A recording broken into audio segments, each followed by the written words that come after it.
Hello, my friends, and welcome back. Thank you very much for being with me again today. Well, your friends are the ones who help you when you are in need. In this case, Ukraine's friends are all over the world, and one of the best friends Ukraine has is you guys from the Great Britain. And I would like to thank you in the name of the Ukrainian nation for working hard to provide them with more ammunition. That's to defend themselves from the evil Russians. Excellent, thank you very much. Let's see how much you're gonna give them, because a friend in need is a friend. Now this article comes from Sputnik. It's from today, the 18th of December 2022. UK to supply Kiev with hundreds of thousands of artillery rounds. Bravo, very good.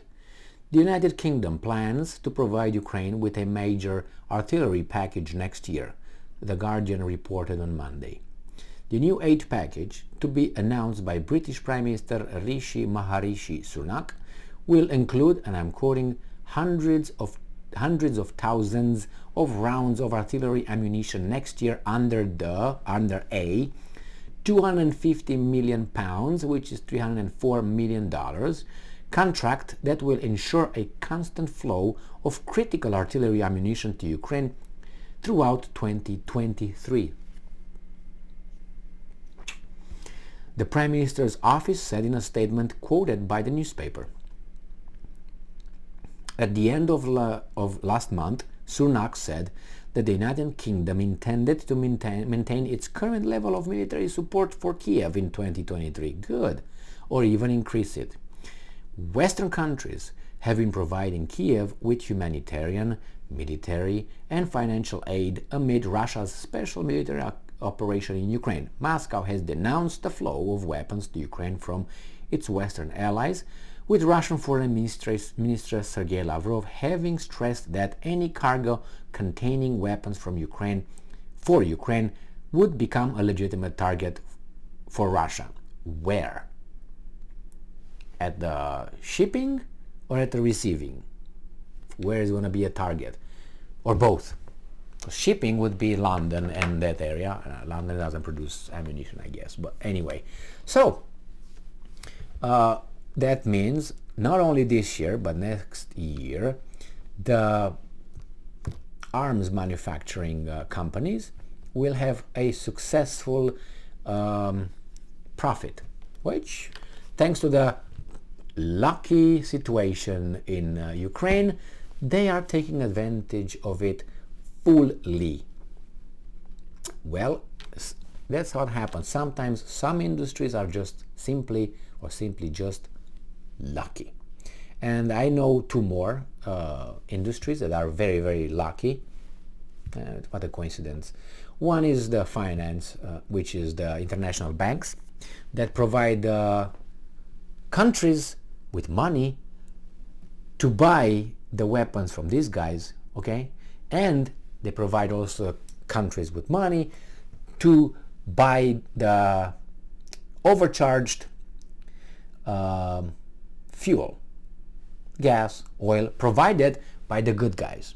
So, and the population will pay for all those loans with interest, well, as long as they are alive, and then their children, and then their grandchildren, and so on. Great. Isn't that fantastic? Yes. But this is just by chance. There's no connection between anything. There's no connection between the politicians, big interest, the three industries, there's no the war in Ukraine, no connection whatsoever, I would like to assure you. And I seem a serious guy, so you gotta believe me. Yeah, okay. So what can I say? I said it many times. I think whoever provides and supplies my enemy with weapons or ammunition or anything that has to do with war to kill my boys, you are part of the war, and I should retaliate militarily against you. That should have been done or said on the 24th. And there will be a red line that once it was crossed, which it was immediately crossed, you just do it and say, okay, I'm crazy. Let's see. But it seems like these guys that we are told that they're crazy, the Russians, they're not that crazy. I wonder why. Because they love life? Or maybe they have other, thoughts. These guys in the West seem to be, on the other hand, reckless, and they think that, hey, we're going to push it until when? Because that when cannot be something that could be reversed. That's the only thing. It's like, I made this analogy all the time, like casting a rock down on a canyon. You can't jump after the rock, pick it up and bring it back up on solid ground. No, that was going to go down. With you or without you, it's going to go down. Because the laws of physics are gonna work fully on that rock and on you. The same. Once those guys start being crazy, you can reverse that. And I'm talking about the maximum craziness, which is nuclear weapons, which I hope they don't get to that point. But if you push them in a corner, and as of now they are not in a corner, because you like it or not, they're winning. I mean, it's with a little bit of bumps, but they're winning. However you want to take it. Get a map and look over it. All this bullshit, we're winning, we got this, you got that back temporarily, I think. And then the Russians will get it back eventually. And if not, as I said, as long as Putin and his clique is still there, and it's not assassinated or a little insurrection, real insurrection, I'm talking about military insurrection occurs in that country, it's going to keep going like this, and we'll see when the resources of the West will dry up, because the standard of living of the populations, who some agree with what's going on over there, is going to dry up as well. And not only that, just think that the Ukrainians have a limited, as Russians do, limited number of people. Ukraine was what, about 38 or 40 million at the most, all right? A lot of people left the country, refugees and all that. So those people will die that are working over there little by little, it seems like. Some Russians will die as well. The problem is Russia starts at 145 million people. This guy started at what, 38 or 39 million people.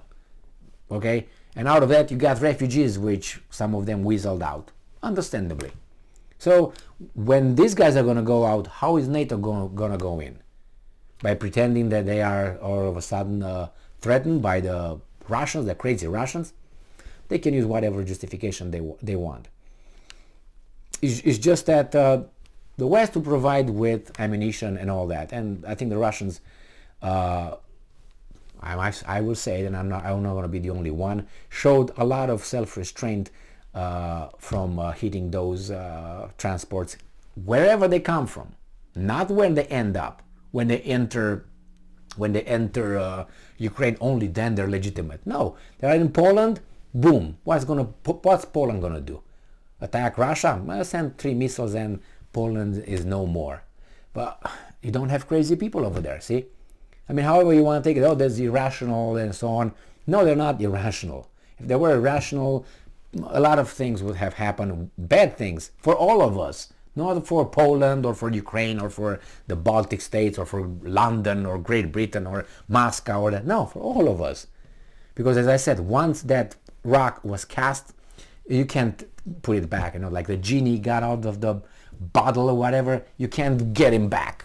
It's gone. It's out. I hope we don't get to that point, but it seems like these guys are pushing it and pushing it and pushing it. It's like, if you see children are pushing the parents like that. They want to see how far they can go, and they're doing it, and they look at you, and they do it again, and they look at you, and see how far they can go. That's why I have to say very fast stop, because they will cross that line. But the sooner you stop it, so they have this much, let's say they have margin of error, or not margin of error, margin of how do you call that, the momentum. So you push something and it still goes, and then slowly it stops. I think that's called momentum that you got, and then I don't know how it's called in English. I know how it's in Romanian, but since we don't speak Romanian here, so you punch it, you give it an impulse, it goes, and then by friction, air, and all that stops. No, from that to here, they have this. So the same with this, with the kids.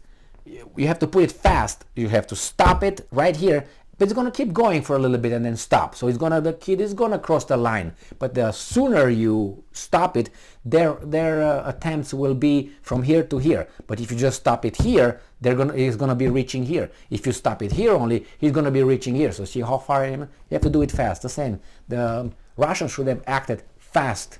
Not, they might cross the line. We consider that your participants, but we don't do anything about it. Then shut the fuck up.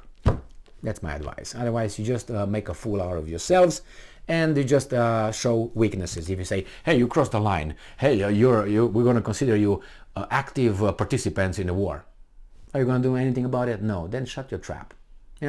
Zip it. Why do you even bother? Just for the record, who cares? Thank you very much for being with me again today. Stay strong, stay smart, look for the truth, and be just.